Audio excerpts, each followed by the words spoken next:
الرحمن الرحيم وبه نستعين والصلاة والسلام على سيدنا محمد وعلى آله وصحبه أجمعين أما بعد أعوذ بالله من الشيطان الرجيم بسم الله الرحمن الرحيم كونوا ربانيين بما كنتم تعلمون الكتاب وبما كنتم تدرسون صدق اللہ مولانا العظیم۔ ہمارے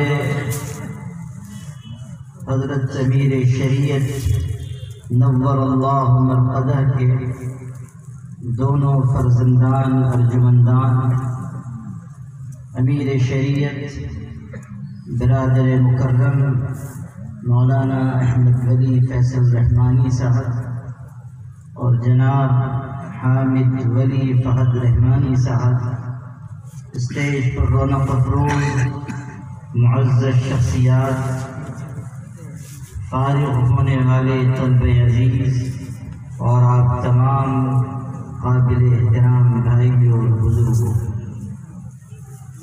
مجھے اس کا احساس ہے کہ وقت زیادہ ہو گیا ہے اور آپ لوگ دیر سے صبر اور برداشت کے مرحلے سے گزر رہے ہیں اور ابھی آپ لوگوں کو حضرت امیر شریعت کی گفتگو سننی ہے۔ اس لیے میں آپ حضرات کے صبر کا مزید امتحان نہیں دینا چاہتا اور میں آپ لوگوں کی زیادہ دیر سمع فراشی کر کے آپ لوگوں کی اجتماعی بددعا کا حقدار بننا چاہتا ہوں۔ اس لیے چند منٹ میں انشاءاللہ اپنی گفتگو میں پوری کروں گا۔ آپ حضرات بہت دیر سے گفتگو سن رہے ہیں اور بڑی سنجیدہ گفتگو یہاں ہوئی ہے، اس لیے شروع میں آپ حضرات کی خدمت میں ایک دلچسپ قصہ سنا۔ ایک واعظ اور خطیب تھے، ان کا انداز یہ تھا کہ جب وہ تقریر کرنے کھڑے ہوتے تھے وہ شیروانی پہنا کرتے تھے، وہ شیروانی کی جیب میں سے ایک چاکلیٹ منہ میں ڈال لیتے تھے اور طریقہ یہ تھا کہ چاکلیٹ ختم، تقریر بھی ختم۔ لیکن ایک دن جو تقریر ان کی شروع ہوئی تو ختم ہی نہیں ہو رہی تھی۔ لوگوں کو یہ احساس ہوا کہ شاید جاپان کا بنا ہوا چاکلیٹ منہ میں چلا گیا، نہ وہ ختم ہو رہا ہے نہ تقریر ختم ہو رہی ہے۔ جب زیادہ دیر ہو گئی تو کسی نے ہمت کر کے عرض کیا کہ حضرت آج بہت تاخیر ہو گئی، آپ کے معمول کے خلاف ہو رہا ہے۔ تو وہ بڑے معصومیت سے مسکرائے اور فرمایا کہ آج چاکلیٹ کے بجائے شیروانی کا بٹن منہ میں چلا گیا، تو اس لیے نہ وہ ختم ہو رہا ہے نہ تقریر ختم ہو رہی ہے۔ آپ لوگوں کو میں اطمینان دلانا چاہتا ہوں کہ شیروانی غلطی سے میں نے پہنی ہے لیکن بٹن سب سلامت ہے، تو اس لیے آپ لوگ اطمینان رکھیے۔ انشاءاللہ میں مختصر وقت میں 25 منٹ مجھے دیا گیا ہے، اتنے وقت میں میں اپنی بات مکمل کر لوں گا انشاءاللہ۔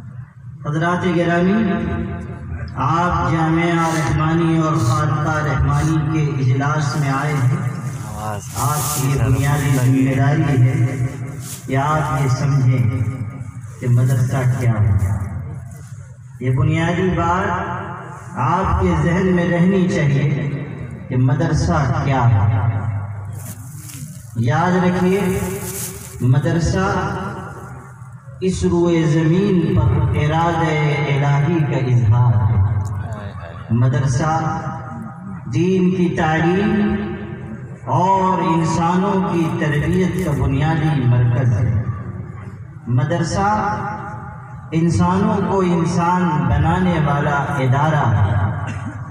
دنیا میں وہ کارخانے ہیں کہ جہاں اوزار تیار ہوتے ہیں، دنیا میں وہ کارخانے ہیں جہاں چیزیں بنتی ہیں، دنیا میں ایسے کارخانے ہیں جہاں بڑی بڑی مشینیں بنائی جاتی ہیں۔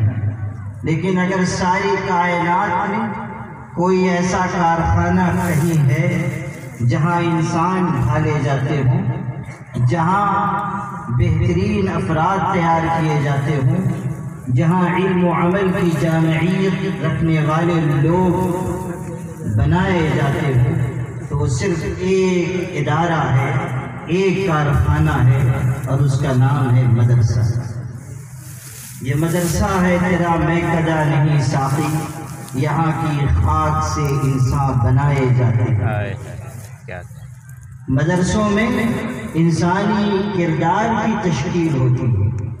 میرے والد صاحب رحمۃ اللہ علیہ ایک تعبیر استعمال کیا کرتے تھے کہ انسانوں کو پیر کے ناخن سے لے کر سر کے بالوں تک تبدیل کر دینے کا اگر کوئی ادارہ اس روئے زمین پر ہے تو وہ مدرسہ ہے۔ انسان کے ذہن میں، اس کی فکر میں، اس کے کردار میں، اس کے افکار میں انقلاب برپا کر دینے والی تعلیم گاہ مدرسہ ہے۔ اور یہ مدارس اس لیے ہے تاکہ ربانی افراد تیار ہوں، اللہ والے لوگ تیار ہوں، سرزمین پر دین کی خدمت کرنے والے لوگ حوصلے کے ساتھ سر اٹھا کر جی سکیں۔ اسی لیے قرآن مجید میں فرمایا كونوا ربانيين بما كنتم تعلمون الكتاب وبما كنتم تدرسون، کہ او مدرسوں میں پڑھنے پڑھانے والوں، اس حقیقت کو اچھی طرح سمجھ لو کہ تمہارے پڑھنے پڑھانے کا مقصد جاہ و شہرت حاصل کرنا نہیں ہے، تمہارے پڑھنے پڑھانے کا مقصد بڑا عالم بننا، واعظ و خطیب بننا، زبانوں پر قدرت حاصل کرنا نہیں ہے، بلکہ تمہاری زندگی کا مقصد، تمہارے پڑھنے پڑھانے کا مقصد اللہ سے قریب ہونا ہے، ربانی بننا ہے، اپنے اندر اوصاف پیدا کرنا ہے، اپنے اندر مومنانہ صفات پیدا کرنا ہے۔ تمہیں دیکھ کر اندازہ ہو کہ سرزمین پر اللہ اپنے کیسے بندوں کو دیکھنا چاہتا ہے۔ انما المؤمنون الذين اذا ذكر الله وجلت قلوبهم واذا تليت عليهم آياته زادتهم ايمانا وعلى ربهم يتوكلون الذين يقيمون الصلاة ومما رزقناهم ينفقون اولئك هم المؤمنون حقا۔ یہ جو صفات، ایمانی صفات بیان ہو رہی ہیں، اور یہ جو بتایا جا رہا ہے کہ مومن کون، کہ اللہ کا نام آئے اور اس کے دل میں خشیت پیدا ہو، خدا کا کلام پڑھا جائے اور اس کا ایمان بڑھ جائے، اللہ پر اعتماد و توکل کا سرمایہ اسے حاصل ہو، اس کی نگاہ صرف اللہ پر، خدا کے سوا چھوڑ دے سب سہارے کہ ہیں عارضی اور کمزور سارے۔ اور فرید الدین عطار کہتے ہیں کہ موحد چے برپائے ریزی زرش، چے فولاد ہندی نہیں بر سرش، امید و حراسش نباشت زکس، ہمیں است بنیاد توحید و بس۔ انسان اللہ کو ماننے والا، خدا پر یقین رکھنے والا، اعتماد اللہ کے ساتھ جینے والا وہ ہے کہ اگر ساری کائنات کی دولت جمع کر کے اس کے قدموں پر ڈال دو، یا فولاد سے بنی ہوئی تلوار اس کی گردن پر رکھ دو، تب بھی اس کی امید ایک اللہ سے ہوگی، اور اس کا ڈرنا صرف ایک خدا سے ہوگا۔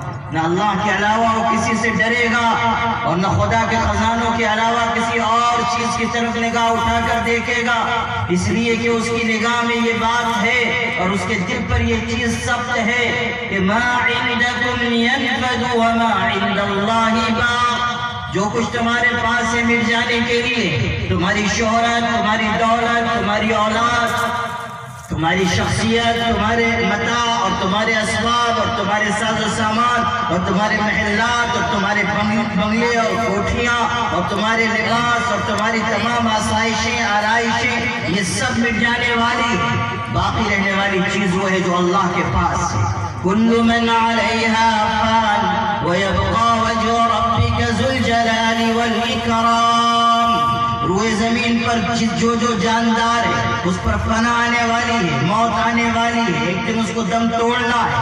جو ماں کے آغوش میں سویا ہے اسے قبر کی گود میں جا کر سونا ہے، اور اس وقت کو انسان یاد کرے کہ آغوش لحد میں جب کہ سونا ہوگا، جو اس خاک نہ تکیہ نہ بچھونا ہوگا۔ آپ قبر کی تنہائی میں کون ہوئے گا انیس، ہم ہوں گے اور قبر کا کونا ہوگا۔ ایک وقت آنے والا ہے کہ جب انسان پر اس کی اجل آئے گی، موت آئے گی۔ قُلْ إِنَّ الْمَوْتَ الَّذِي تَفِرُّونَ مِنْهُ فَإِنَّ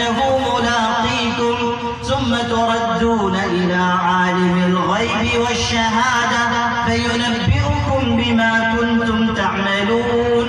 اللہ کا قرآن دلوں کے دروازے پر دستک دیتا ہے اور پیغمبر کو خطاب کر کے کہتا ہے کہ او نبی تم بتاؤ کائنات کے انسانوں سے کہ وہ موت جس سے تم دور بھاگ رہے ہو ایک دن اچانک تم پر آئے گی اور پھر تم لوٹائے جاؤ گے اس اللہ کی طرف جو کھلی چھپی ہر بات کو جاننے والا ہے. پھر وہ تم کو بتائے گا کہ دنیا میں تم کیا کچھ کر کے آئے.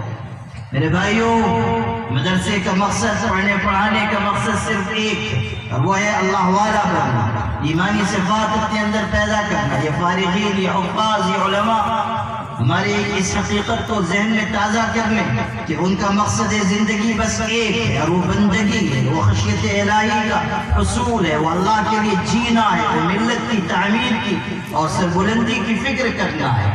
ہماری زندگی کا مقصد ایک ہو اور وہ یہ کہ اللہ راضی ہو. قل ان صلاتي ونسكي ومحياي ومماتي لله رب العالمين لا شريك له وبذلك امرت وانا اول المسلمين.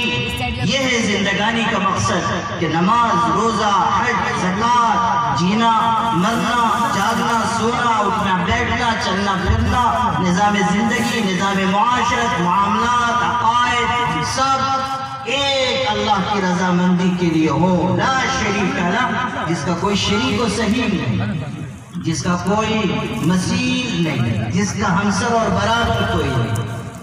اللہ کا کرم ہے کہ اللہ تعالیٰ نے ایسا قیمتی ادارہ جامعہ رحمانی کی شکل میں ہمیں عطا فرمایا جس ادارے کی مثال دور دور تک نہ ہے. جہاں سے ایسے افراد تیار ہو رہے ہیں جن کے اندر صلاحیت بھی ہے، صالحیت بھی ہے، جن کے اندر ملت کو اوپر اٹھانے کا جذبہ بھی ہے، جن کے اندر زبانوں پر قدرت ہے. ابھی آپ نے سنا دارالحکمت کے طلباء نے کتنا بہترین مکالمہ پیش کیا. ہمارے عزیزم عباد الرحمان نے کتنی بہترین عربی تقریر پیش کی. اس سے اندازہ ہوتا ہے کہ ادارے میں عروج کتنا ہو رہا ہے، معیار کیا ہے. اللہ تعالیٰ ہمارے حضرت امیر شریعت رحمۃ اللہ علیہ کے قبر پر ہزاروں رحمتیں نازل فرمائے. ان کا خواب کہ ہمارے بچے بے تکلف عربی زبان بولنے والے ہوں، لکھنے والے ہوں، خطاب کرنے والے ہوں اور عربوں کے دلوں کے دروازوں پہ دستک دینے والے ہوں، ان کو بتانے والے ہوں کہ تمہارا وجود صرف اور صرف محمد عربی صلی اللہ علیہ وسلم کی وجہ سے ہے. حدود و ثغور سے تمہارا وجود نہیں ہے، تمہارا وجود حضور صلی اللہ علیہ وسلم کے ذریعے. تمہیں انقلاب حاصل ہوا، تبدیلی حاصل ہوئی، تمہیں عروج ملا، تمہیں ترقی ملی حضور کے نامی کی نسبت کی وجہ سے. اگر اب تم بھٹکو گے، بہکو گے، غلط راستے پر چلو گے، مادیت کو اختیار کرو گے اور مال و زر پر فریفتہ ہو جاؤ گے اور عیاشیوں کو اپنے سینے سے لگاؤ گے تو تباہی مقدر ہو. کون ان کو سمجھائے؟ یہی ہمارے بچے یہاں سے پڑھ کر نکلیں گے تو یہ عربوں کے دلوں کے دروازوں پہ دستک دیں گے اور ان کو بتائیں گے کہ تمہارا اصل مقام کیا ہے، تمہاری اصل حیثیت کیا ہے، تمہیں دنیا میں کس طرح قیادت کرنی ہے. جامعہ رحمانی کے طلباء مستقبل قریب میں انشاءاللہ یہ فریضہ انجام دیں.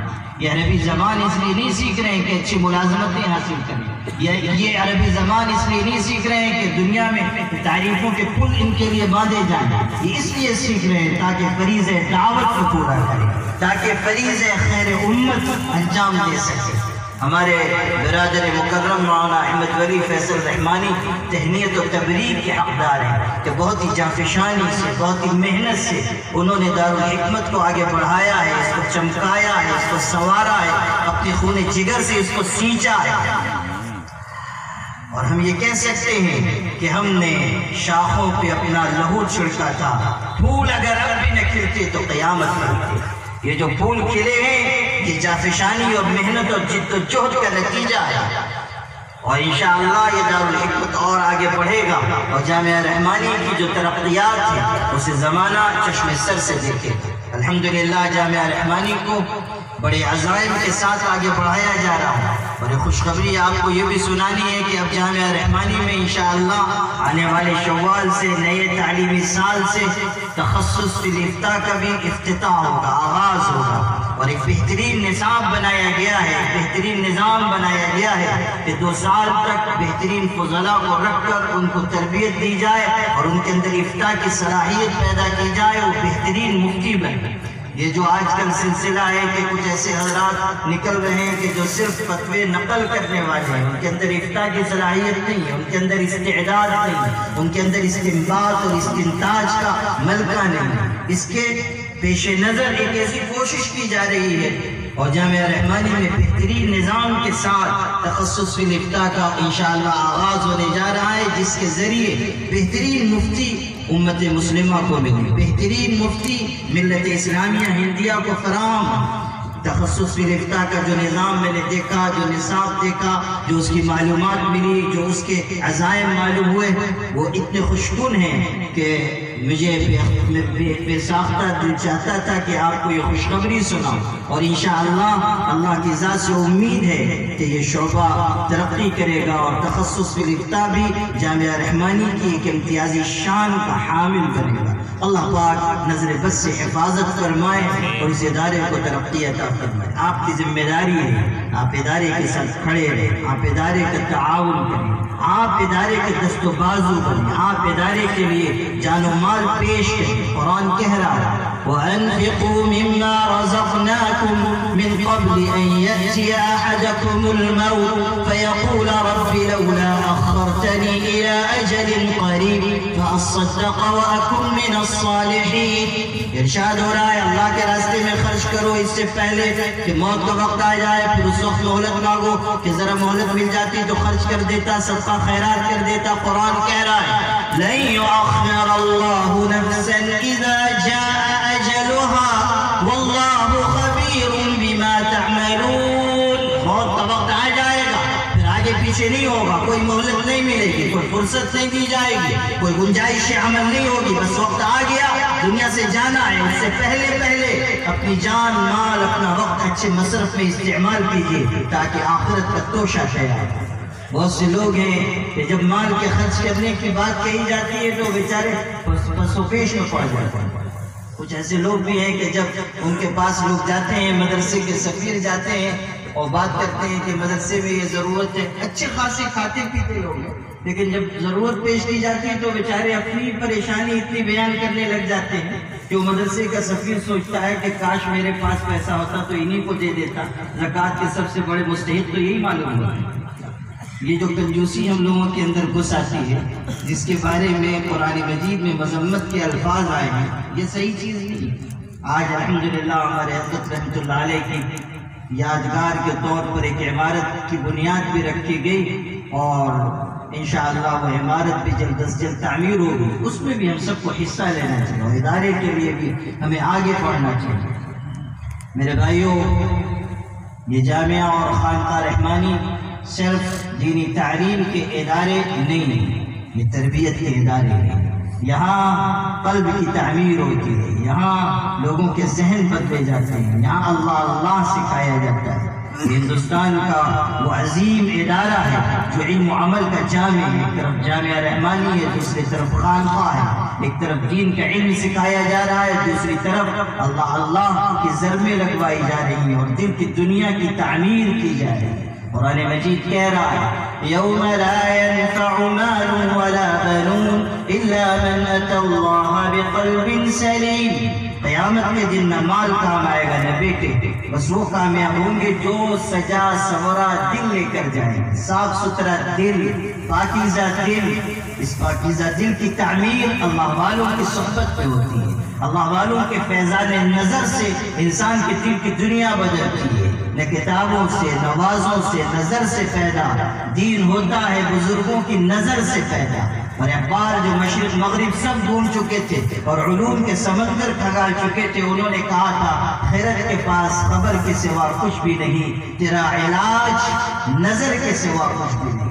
حضرت ابراہیم ابن ادم کتنے بڑے اللہ والے ہیں، راستے سے گزر رہے تھے، دیکھا ایک شرابی جوان راستے کے کنارے پڑا ہے اور شراب کے نشے میں بالکل دھت اور قے ہوئی ہے، کپڑے خراب ہیں۔ اللہ والے کیسے ہوتے ہیں؟ وہ جلدی سے قریب گئے، کہیں سے پانی لے کر آئے، اس کا چہرہ صاف کیا، اس کے کپڑے صاف کیے اور قریب بیٹھ کر اپنے دامن سے اس کو ہوا دینے لگے۔ تھوڑی دیر میں وہ ہوش میں آیا، حضرت پر نظر پڑی، وہ چیخ اٹھا کہ حضرت آپ کہاں؟ میں تو عیاش بدکار گنہگار ہوں، آپ فوراً دور جائیے، آپ میرے قریب نہ بیٹھیے۔ پھر نظر پڑی تو اس نے کہا شاید میرے کپڑے بھی آپ نے صاف کیے، چہرہ بھی آپ نے صاف کیا، اور ندامت کی وجہ سے وہ نوجوان رو پڑا، آنکھوں سے آنسو بہنے لگے۔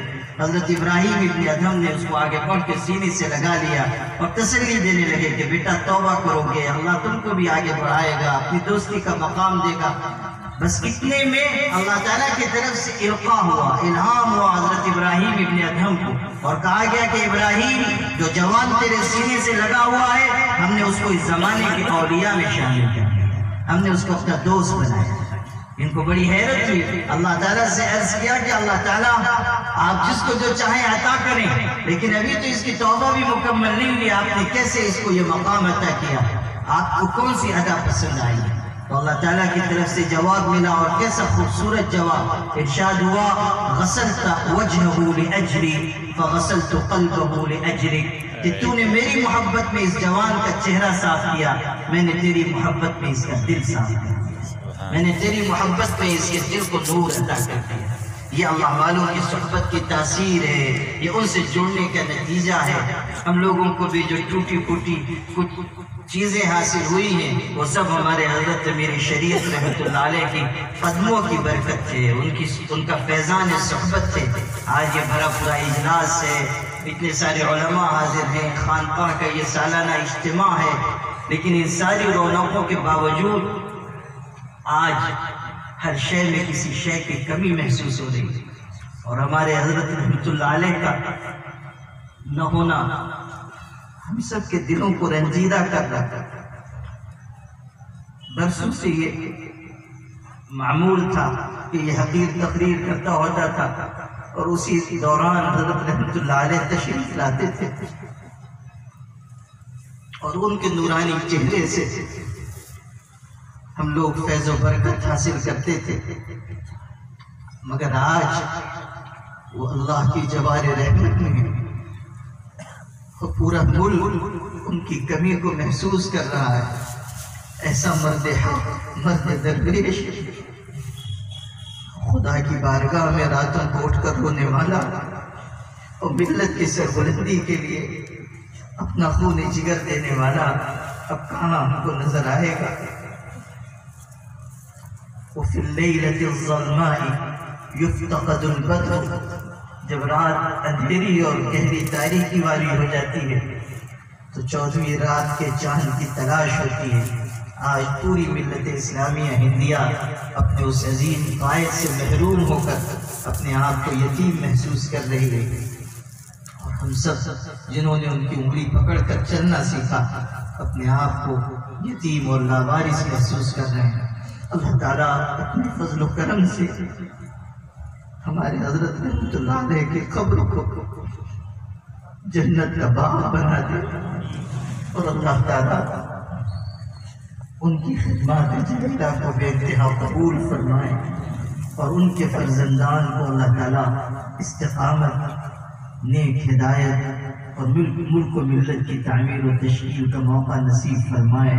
وآخر دعوانا ان الحمد للہ۔